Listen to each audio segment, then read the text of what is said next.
Je me réjouis de voir autant de monde. Je me réjouis de voir nos anciens qui sont là, les gens qui sont venus. À combien il est bon de venir où la vie est donnée. À combien il est bon de prendre ce bon choix. J'aimerais vous parler ce soir de ce que j'ai déjà parlé, mais à combien il est bon de se le rappeler. À combien il est bon de se rappeler ce que Dieu veut pour chacun d'entre nous. Nous avons un combat, comme il a été dit, à travers les chants. Un combat qui est là, qui est tous les jours. Et ce combat, je le représente comme Goliath. Et nous sommes là ce soir. Et j'ai pris quelques récits dans la Bible qui a été fait pour les gens qui ont été là. À ce moment où ils ont recherché. Toi ce soir qui es ici. De la même manière, tu peux recevoir comme ces gens ont reçu. Eux l'ont reçu d'une manière. Mais toi, tu peux le recevoir de la manière dont tu as besoin. Et le chant disait,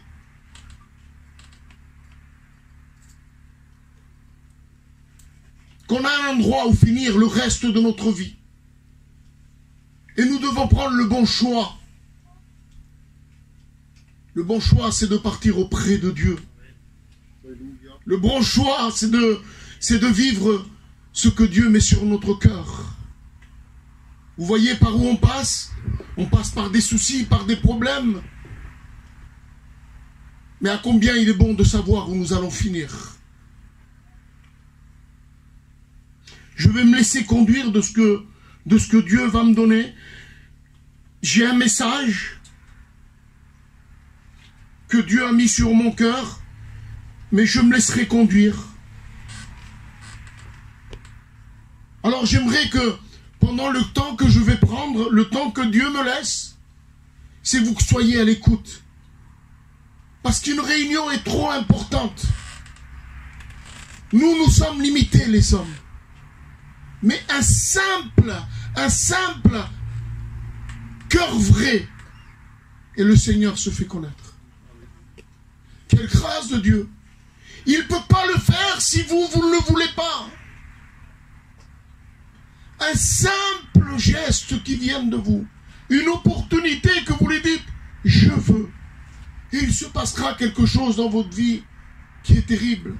Pour celui et celle qui ne le connaît pas, il n'arrive pas à comprendre cela. Mais c'est cette lutte qu'on a sur la terre.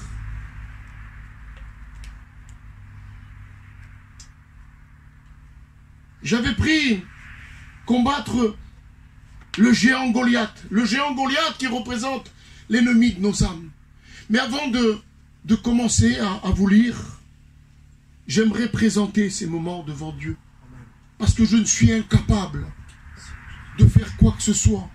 Parce que je ne veux pas me tromper par mes sentiments ou par moi-même ce soir. Parce que moi, je ne peux pas vous sauter. Moi, je ne peux pas sauver vos vies. Moi, ce que je peux faire, c'est dire ce que Dieu met sur mon cœur. Mais toi, ce soir, sois à l'écoute de ce qu'il va se dire. Parce que comme je vous dis, dans ces expériences qu'ont vécues ces personnes, tu peux la vivre aussi. Donc je demanderai à José qui me présente devant Dieu, à l'ancien. Dieu soit béni. Seigneur, comme le rappelait notre frère, c'est que il n'y a que l'écoute de ta parole qui peut ramener les âmes à la foi, à la vérité. Tu dis que la foi vient de ce que l'on entend, ce que l'on entend vient de la parole de Dieu. Et c'est cette parole qui anime les cœurs, qui ouvre les consciences, qui amène les hommes à la raison, à la vérité. Emmène les âmes à la vérité, Seigneur. Tu es la vérité. Amen. Ta parole est la vérité. Et c'est cette parole que nous voulons écouter. Alors, je te prie de te glorifier et d'étendre ta grâce sur le vase que tu t'es choisi. Seigneur, il n'est qu'un instrument entre tes mains. La gloire ne revient qu'à toi seul. Glorifie-toi dans cette soirée. Au nom de Jésus. Amen. Amen. Gloire à Dieu. Alors, j'aimerais vous apporter ces femmes, ces hommes qui étaient là. Mais d'une manière, ils sont venus au pied de Jésus. Et ils ont trouvé solution en lui. Et en réalité, je parle de Pierre de David. David avait pris 5 pierres pour combattre ce Goliath. Et puis alors, j'ai mis la pierre de la conviction, la pierre de la persévérance, la pierre de la foi, la pierre de l'obéissance et la pierre de l'espérance. Je ne sais pas si je pourrais tout vous apporter ce soir, mais je vais faire ce que Dieu met sur mon cœur. Alors, imaginez-vous de la manière dont les personnes sont venues, que vous ce soir vous êtes venus de la même manière, avec votre problème, avec votre souci, de la manière que lui, il a résolu les problèmes de chacun dans ce qui s'est passé. Il peut le faire pour vous. Alors ce soir, dispose ton cœur à dire, je suis là et je veux repartir d'ici, non pas comme la dernière fois, je suis rentré, reparti de la même manière. Comme je te l'ai dit tout à l'heure, si tu le cherches de tout ton cœur, si tu mets ce que ces hommes et ces femmes ont mis, tu recevras. Parce que lui, ce qu'il veut, c'est te sauver. Lui, ce qu'il veut, c'est t'accorder ce que toi, tu lui demandes. Lui, ce qu'il veut, c'est ton cœur. Il ne veut pas des paroles. Alors, je vais vous faire une première lecture. Je vais vous parler d'une femme. Et celle-ci sera la conviction qu'a eue cette femme. Conviction veut dire ainsi une croyance absolue, une certitude, une assurance. Elle était convaincue de ce qu'elle allait faire. L'histoire nous dit ainsi. Je vais vous faire la lecture.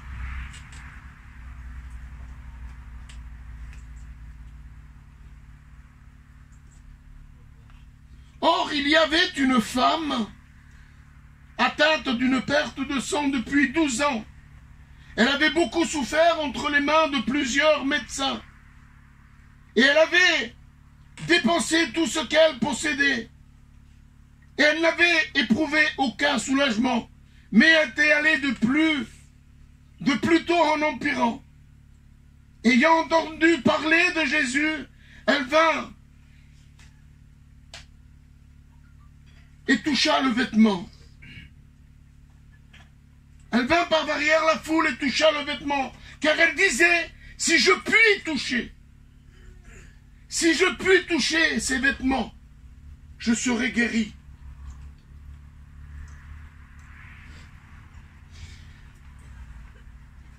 La parole nous dit ainsi, Jésus était au milieu d'une foule où il y avait un monde terrible. Et cette femme qui souffrait depuis 12 ans dissipa tout son argent dans ce qui était des docteurs. Et la parole nous dit ainsi qu'en allant chez les docteurs, jamais elle n'avait été guérie. Mais elle a été d'empirant en empirant parce qu'elle se fiait à ce qui était des hommes et des docteurs. Mais là, un jour, la parole nous dit que Jésus passait par là. Et elle, qui était là, se disait, si je pouvais toucher le bord de son manteau, je serais guéri.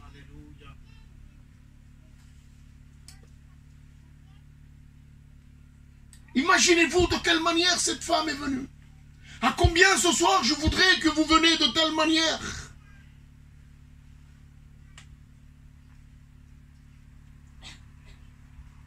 Un jour, un homme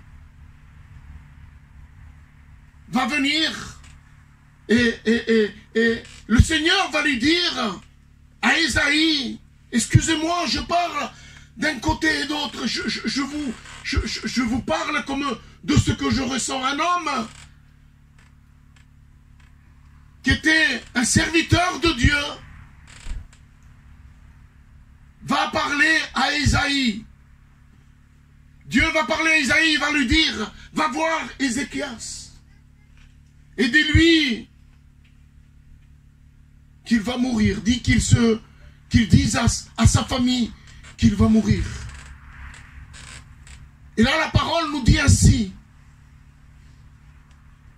qu'Ésaïe fit vers Ézéchias et lui dit, voilà, prépare-toi, tu vas mourir.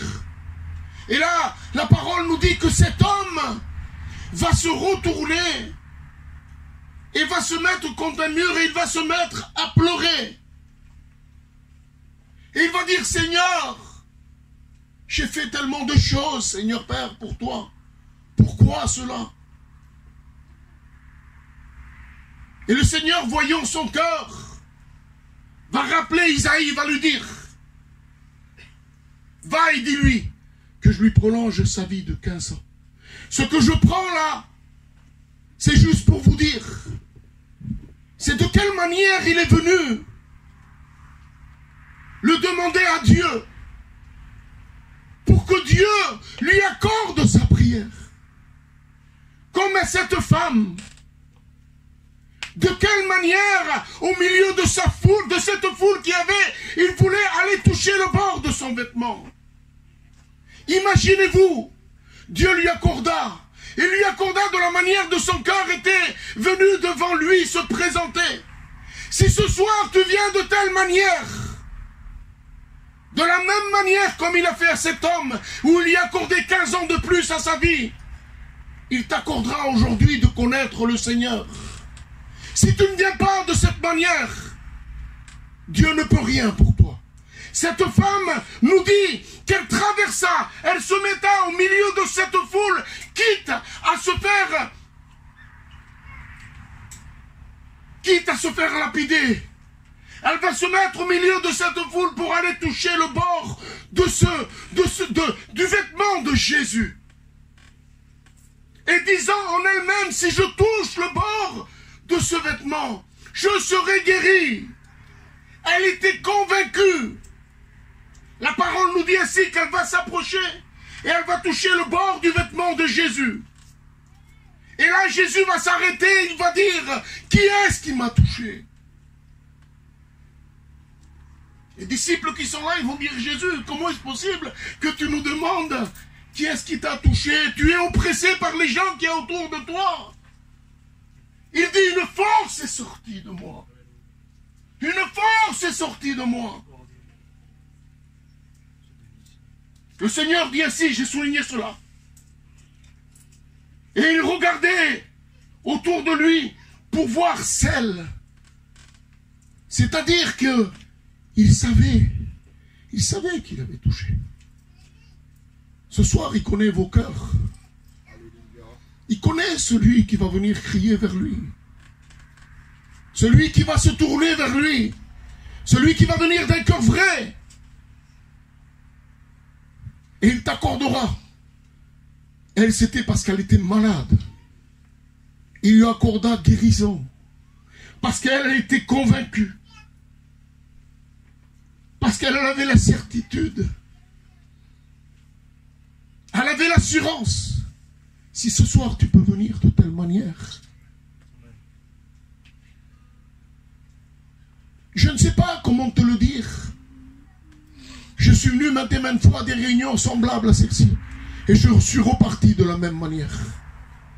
Mais un jour il s'est passé, je suis venu comme cette femme. Comme cet homme que Dieu lui a accordé 15 ans de plus à sa vie. Je suis venu avec un cœur vrai. Il s'est passé quelque chose. Ce soir, je ne veux pas vous annoncer quelque chose de nouveau. Mais ce soir, nous vivons des temps très mauvais. Et ce géant qui est là devant nous, qu'il se dresse et qui nous met des problèmes, qui veut nous détourner de ce que Dieu veut. Parce que Dieu a créé l'homme pour qu'il vive auprès de lui. Dieu n'a pas créé l'homme pour qu'il se perde ou qu'il fasse n'importe quoi. Ce soir, les réunions sont encore annoncées. Regardez les gens qu'il y a. Regarde-toi toi-même. Et te dire, Seigneur, je veux de toi. Amen. Il n'y a plus de vie ici-bas. Et le lendemain ne nous appartient pas. Alors, comme cette femme, approche-toi. avec cette conviction, avec cette assurance, que tes pensées soient fixées sur la parole. Ne pense pas à une autre chose. Il est trop important que tu regardes de droite et de gauche. Pierre avait les yeux fixés sur Jésus, il pouvait marcher sur les eaux. La parole nous dit que dès qu'il se détourna de droite et de gauche, il s'enfonça dans l'eau. Celle-ci est la pierre de la conviction. Si tu viens de telle manière ce soir, tu seras guéri. Je ne sais pas de quoi, de quelle manière tu vis, mais dans ce que tu demandes, il pourra guérir ton cœur. Il y a cette pierre de persévérance. La pierre de persévérance, c'est celle de Bartimée.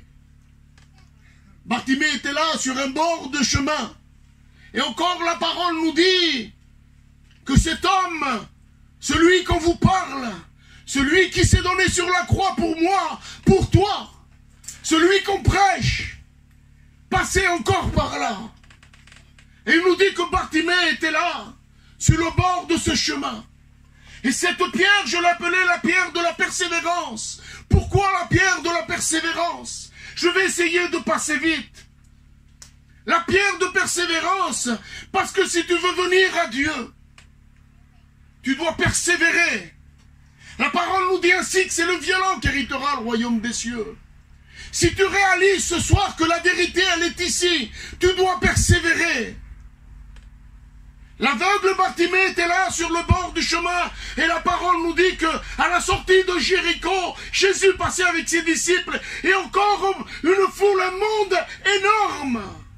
Et là la parole nous dit ainsi que Bartimée, l'aveugle, va dire: fils de David, crie-le ce soir, fils de David, aie pitié de moi.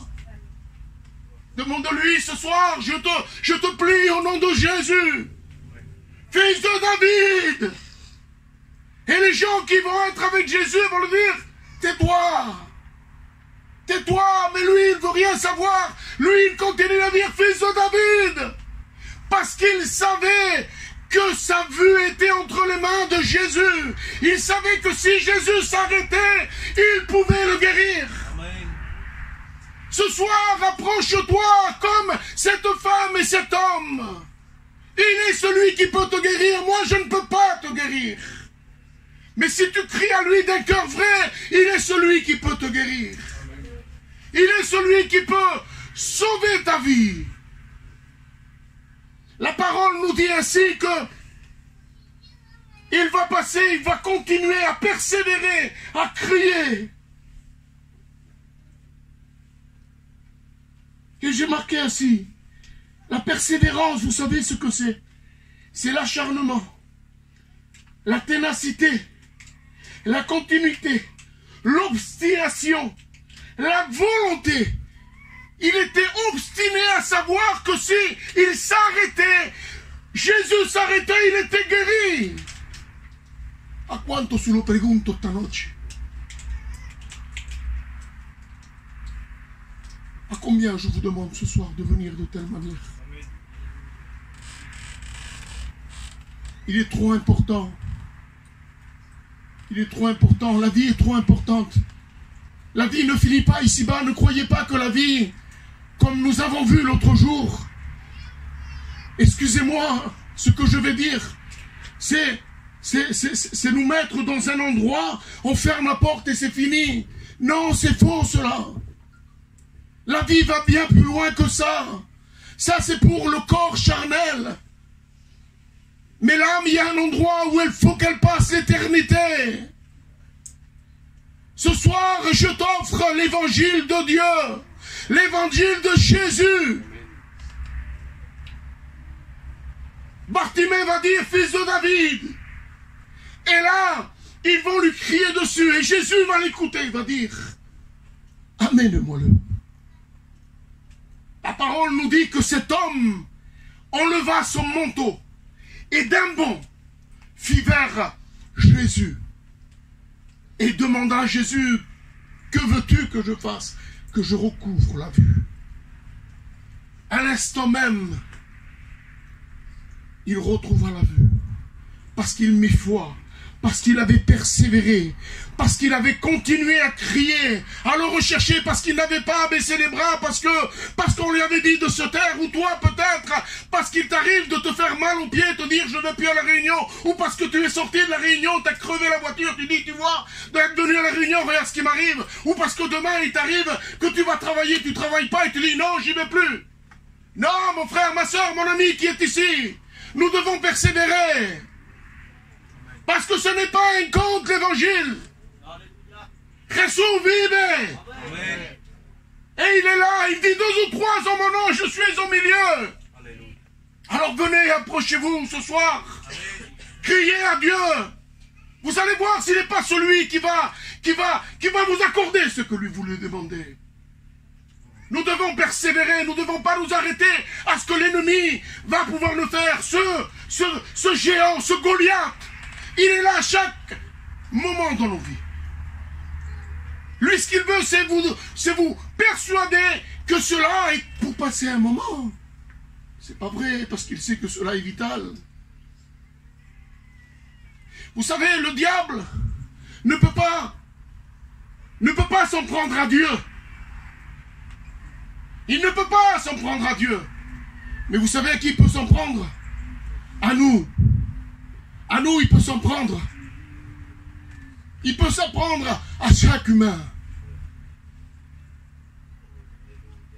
Que Dieu soit béni.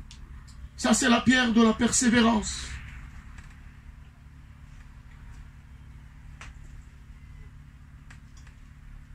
Vous êtes toujours avec moi? Vous êtes toujours avec moi, j'espère. Alléluia. Je veux que vous soyez avec moi. Je veux que vous écoutez cela. C'est trop important. La pierre de la foi, c'est un officier du roi qui se trouve. Je ne vous ai pas dit les textes, excusez-moi. C'est dans Jean 4, 46. Il nous est dit que Jésus va partir de la Judée pour aller en Galilée. Parce qu'il va dire ainsi. Que Dieu soit glorifié, Jésus. Mon âme te loue. Mon âme te loue. Vous n'êtes pas content d'être là? Vous n'êtes pas dans la paix d'être là? Je vous promets que c'est le meilleur endroit. L'endroit qui me fait vivre, c'est celui-ci. Et quand je suis à part avec lui. Sinon, je suis tourmenté comme vous. J'ai des soucis. J'ai des problèmes. Mais à combien je suis dans la joie quand je suis là. C'est pour ça que je ne veux pas me séparer de là. Je veux que rien me sépare de cela. C'est trop important. Il dit, celui qui persévérera jusqu'à la fin sera sauvé. Que Dieu soit béni. Alors, je vais prendre un autre texte qui se trouve dans Jean 4, 46. Jean 4, 46.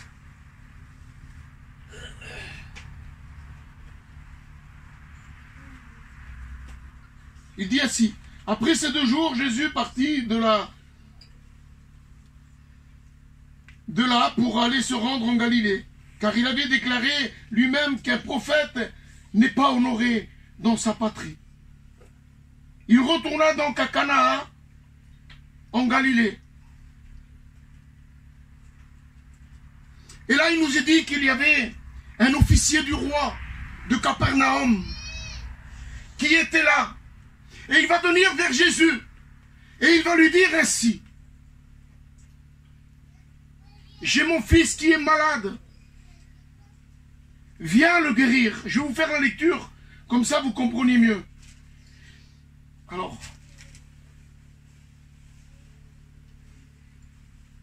Dont le fils était malade. Ayant appris que Jésus était venu de Judée en Galilée, il alla vers lui et le pria de descendre et de guérir son fils, qui était près de mourir. Jésus lui dit, si vous ne voyez de miracles et des prodiges, vous ne croirez point.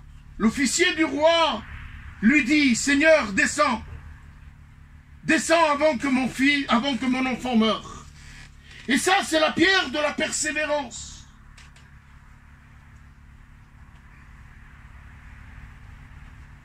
Le Seigneur va lui dire à cet homme,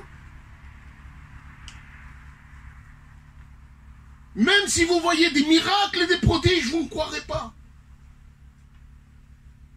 Mais il lui dit cela. Je dis, Seigneur, pourquoi tu lui dis cela? Parce que cet homme était de Capernaum. Et ce matin, je regardais, entre Capernaum et Cana, il y a entre 38 et 40 kilomètres. En lui disant, si je ne vous montre pas maintenant le miracle, tu ne croiras pas. C'est ce qui va mettre en doute sa foi. Il nous est dit que pour aller à pied de Capernaum à Cana, pour une personne normale, un sportif, on va dire, il met 15 minutes par kilomètre. Non, 10 minutes, excusez-moi. Ça pour le sportif. Les 15 minutes, c'est moi qui me les suis mis. Je me suis mis un peu plus, vous comprenez?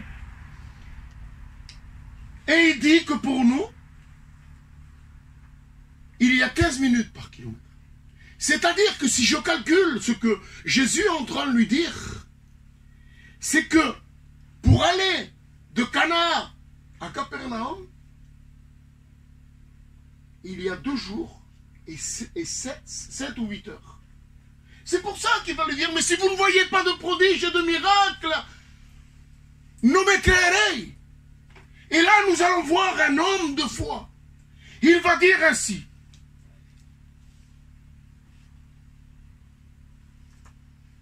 Je me perds dans mes lectures, excusez-moi. Il va dire ainsi. Jésus lui dit ainsi. Va, dit Jésus, ton fils vit. Cet homme aussitôt, nous dit ainsi la parole, qu'il prit et il parta. Mais il nous dit qu'en allant vers son fils, ses serviteurs vinrent vers lui. Et il lui dit, ah si, ton fils vit. Et l'homme va lui dire, à quelle heure ça s'est produit? Il dit, c'était la 7e heure. Et là, il comprit que Jésus lui avait dit à cette heure-là. Vous imaginez la foi de cet homme? Comment aujourd'hui nous pouvons croire à quelque chose que nous n'avons jamais vu? Comment nous pouvons vivre quelque chose que nous vivons comme nous vivons ce soir? C'est par la foi. Le Seigneur a demeuré en nous. Il a fait de nous, et je le répéterai à chaque fois, le temple du Saint-Esprit. Aujourd'hui, je ne peux pas vivre une vie sans Dieu, sans celui qui demeure en moi. Mais il faut que moi, je mette foi en ce que je vis. Cet homme avait mis la foi de dire, oui, je crois. C'est vrai que mon fils n'est pas là, mais tu me dis d'y aller. Eh bien, j'y vais. J'y vais, mon fils sera guéri. Et quand il y est allé, son fils était guéri. Ce soir, toi qui es ici, si tu dis de moi-même, je ne peux pas, mais Seigneur, tu me dis dans ta parole que cet homme a mis foi en moi. Il a mis foi en Jésus. Et tu lui as accordé ce qu'il t'a demandé. Si ce soir tu mets foi en Jésus, il va t'accorder. Je vais toujours rester dans ces contextes où le Seigneur a pu sauver, a pu guérir, a pu relever tous ceux qui sont fiés en lui. Tous ceux qui sont venus d'un cœur vrai devant lui. Seigneur ne peut rien sinon. Si tu ne viens pas d'un cœur vrai, si tu ne mets pas foi en lui, le Seigneur ne peut rien faire. Pourquoi il ne peut rien faire? Parce qu'il a laissé l'homme libre de choisir. Il n'est pas celui qui va venir te prendre par force. Non, le Seigneur est là pour que tu lui donnes son cœur. On ne peut pas faire autrement. C'est pour ça que j'ai pris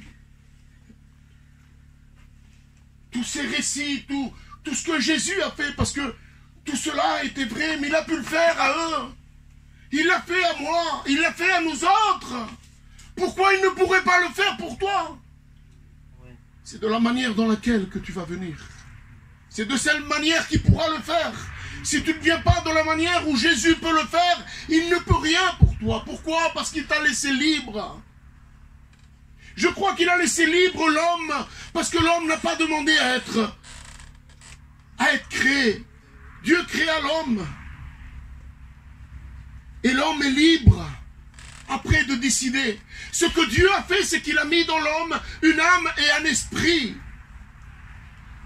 Quand nous arrivons à un moment où, comme cet homme que je vous ai expliqué au début, qu'il a rajouté 15 ans à sa vie, c'est que cet homme, comme un autre homme, le fils prodigue, est entré dans lui-même. Et là, qu'est-ce qui va se passer? Là, il va se réaliser ce que Dieu a mis en toi, dans ton âme. Mais si tu ne viens pas t'appuyer à cela et à reconnaître que ta solution, c'est lui, Dieu ne peut rien pour toi. Si, Seigneur, Seigneur, pardon, parce que j'ai fait ça, j'ai fait ça, j'ai fait ça. Pardon. Et demain, tu recommences à faire la même chose. Et demain, tu revis ta vie comme tu le veux. Elle était bien la réunion. Je me suis régalé hier. Quelle est parole de Dieu? C'est vrai. Parce que moi, je vous annonce que la parole de Dieu, c'est bien. Mais si tu ne réalises pas ton état, la manière dont tu vis, de quelle manière tu es, Dieu ne peut rien pour toi. Dieu ne peut rien. Si toi tu dis, mais oui, moi j'ai ma vie, je viens à ma réunion. Je le dis toujours ça. Je ne dis pas ça pour vous embêter, je vais embêter personne, moi. Moi, ce que je veux vous dire, c'est que Dieu est en train de vous avertir, et en train de vous dire, repentez-vous, venez devant lui, et il va vous accorder, comme à ceux qui étaient là, la vie éternelle, il va te guérir dans ton cœur, et il va t'apporter où lui, où il veut. Mais si tu ne fais pas cela, Dieu ne peut rien pour toi. Même dans ses réprimandes, le Seigneur, il veut de ce qu'il y a de mieux pour toi. Ce soir, ce qu'il veut, c'est que tu te sauves. Mais il faut que tu mettes, comme au début, la conviction. Il faut que tu mettes la persévérance. Et il faut que tu mettes foi en Dieu. La pierre de l'obéissance. Et là, j'ai aimé ce que j'ai lu. La pierre de l'obéissance, ça se trouve dans Jean 9. Et il nous est dit ainsi.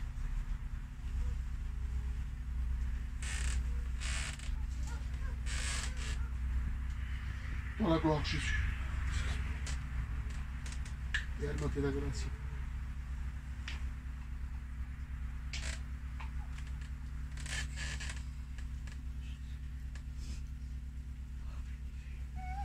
Pour qu'il soit aveugle. Jésus répondit, ce n'est pas que lui ou ses parents ont péché. Les disciples se disaient donc les uns aux autres, quelqu'un lui aurait-il apporté à manger? Excusez-moi. Ce n'est pas là, excusez-moi. Attendez, je prenne bien le verset. Voilà, Jésus vit un passant et un homme aveugle de naissance. Ses scribes lui dirent et lui firent cette question. Rabbi, qui a péché? Cet homme ou ses parents? Pour qu'il soit né aveugle. Jésus lui répondit, ce n'est pas que lui ou ses parents ont péché. C'est afin que les œuvres de Dieu soient manifestées en lui. Il faut que je fasse, tandis qu'il fait jour, les œuvres de celui qui m'a envoyé. La nuit vient où personne ne peut travailler. C'est-à-dire qu'il y avait un homme là qui était au bord du chemin, né aveugle, et là il va venir, lui, il va s'approcher de lui. Comme ce soir la parole est annoncée, il s'approche de vous encore, et il va aller vers lui, et il va le guérir de ce qu'il est aveugle. Et là, les disciples vont le dire, pourquoi il est comme ça? Est-ce que c'est lui qui a péché ou ses parents? Il dit non. Ce n'est ni lui ni ses parents qui ont péché. Mais il dit, je suis obligé aujourd'hui de faire ce que le Seigneur m'envoie de faire. Je dois faire des miracles pendant qu'il fait jour. Je dois sauver. Et la parole nous dit dans celle-ci, c'est la pierre de l'obéissance, que cet homme sans rien demander, le Seigneur va dire qu'il va cracher sur ses mains, il va prendre de la boue, va les mettre sur ses yeux, il va lui dire, va au réservoir de Siloé et lave-toi le visage. Cet homme était au bord du chemin, là, il ne savait même pas. Jésus s'approche de lui met de la main, de la boue dans ses mains, lui passe dans les yeux, lui dit, lève-toi et va au réservoir de Siloé. Et cet homme, la parole nous dit qu'il se lève, il va au réservoir de Siloé, se lave le visage et retrouve la vue. C'est pas qu'il retrouve la vue, il voit, parce qu'il était né de naissance aveugle. Ce que encore le Seigneur me montre dans cela, c'est que toi tu es là, tu es venu ce soir, et le Seigneur est là. Il nous envoie afin de travailler pendant qu'il fait jour. Nous proclamons la parole de Dieu. Et le Seigneur, encore ce soir, il te dit, tu peux être comme cet homme. Tu ne me demandes rien, mais mets-toi à sa place. Ce soir, il te dit, tu veux être sauvé. Élève ton cœur, demande-moi, et je vais te sauver. Regardez ce que j'ai écrit. J'ai écrit cela. Toi qui es là, crois, obéis. Que ce soir, le Seigneur te dit, sois comme cet homme. Sans réfléchir, se leva et il fut se laver les yeux et retrouva la vue. C'est comme toi ce soir qui est là. Tu es assis à écouter. Et Jésus est là et te dit, sois comme cet homme qui est là. Obéis. Obéis. Une parole nous dit ainsi. L'obéissance vaut mieux que tous les sacrifices. Obéis ce soir. Sans rien demander, sans savoir le pourquoi ni le comment. Demande-lui. Et il te donnera ce que tu as besoin. Et je te dis, ce que tu as besoin, c'est de trouver le Seigneur ce soir.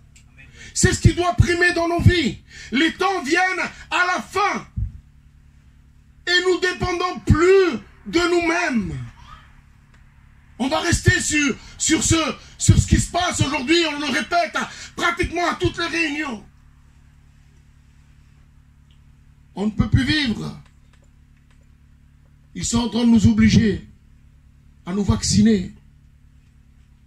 Et encore, je vous le répète, c'est une préparation à cette marque. Et si j'entends et si je comprends ce que la Bible me dit, c'est que là, nous sommes en train de vivre vraiment les derniers temps. Son retour est là. Son retour est prompt. Oui, Joaquin, ça fait 70 ans qu'il prêche la parole. D'accord, ça fait 70 ans. Mais comme du temps de Noé, il a mis 20 ans. Il est arrivé. Ce soir, je vous le dis, de la même manière, le Fils de l'homme va venir chercher son église. Il faut être prêt. Celui qui n'est pas prêt restera là. Il restera là. Nous vous prêchons la parole. Nous lisons la parole. Nous voyons ce que nous voyons. Vous voyez ce que je vois, ce qui est en train de se passer. Je vous promets que ce qui sont en train de préparer, c'est les hommes à les obliger à entrer dans quelque chose. La parole nous dit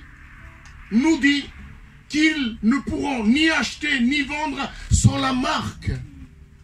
Moi, je ne vous dis pas que ce qui se passe avec le vaccin, c'est la marque. Non. Mais ils sont en train à préparer les gens à venir à cela. Et quand arrivera l'heure de cela, ben les gens seront préparés à cela. Ça sera comme une habitude. Mais il y a une chose. C'est que nous, les enfants de Dieu, nous ne verrons pas cela. Ceux qui verront cela, ce sont ceux qui vont rester. La porte est encore ouverte. Nous vous prêchons la parole de Dieu. Ce n'est pas une fable ni un conte. On vous le dit souvent, mais il est bon de se le répéter. Venez ce soir, comme il a été prêché.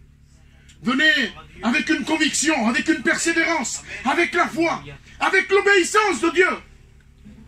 Et vous serez sauvés. Sans cela, vous ne pouvez pas être sauvés. Nous ne pouvons pas vivre une vie comme bon nous semble. Faux. Je prendrai la dernière pierre. Je vous prends encore 3 minutes.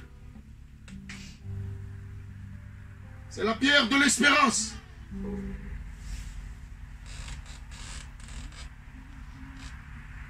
Abraham avait 99 ans. Le Seigneur va lui dire ainsi, de toi va naître une nation.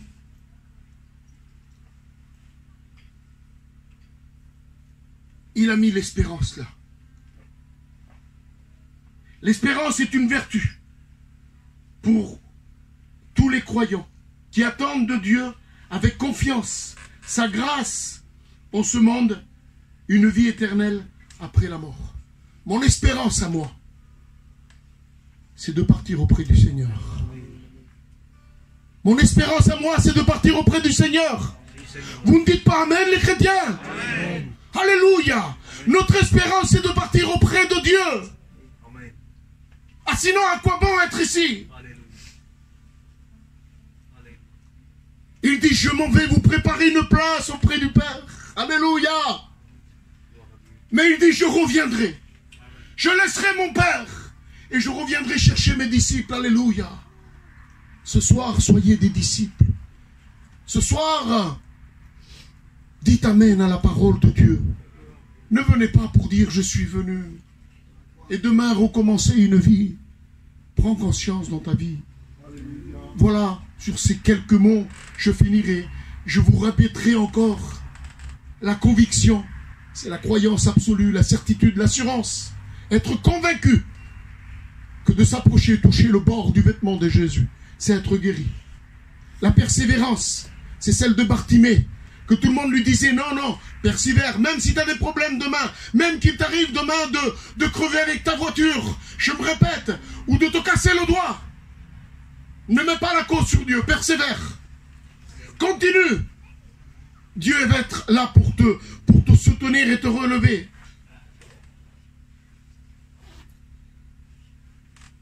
Celle de cet officier du roi, la foi. Va, ton fils est guéri. Mets foi dans ce que tu as écouté ce soir. Crois dans tout ce qui a été dit ce soir. Ne crois pas en moi. Moi, crois en lui, en les paroles qui sortent de ma bouche, parce qu'elles sont vraies. L'obéissance. Obéis. L'obéissance vaut mieux que tous les sacrifices. Obéis. Obéis ce soir à ne pas rester de la manière à te dire non, c'est bon, je verrai. Non, non. Obedece en espagnol. Está difícil esa palabra para mí. Obedece. Obedece.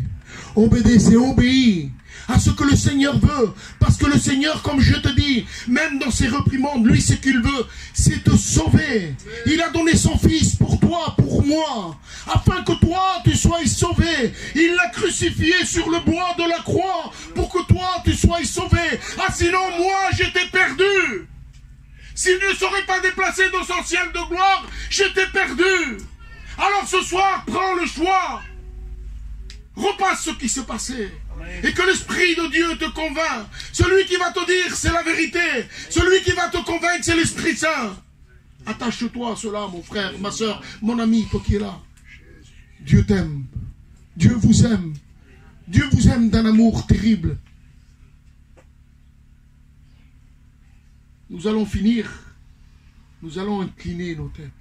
Et nous allons ensemble, pendant ce temps, prier, chercher à ce que le Seigneur touche nos cœurs.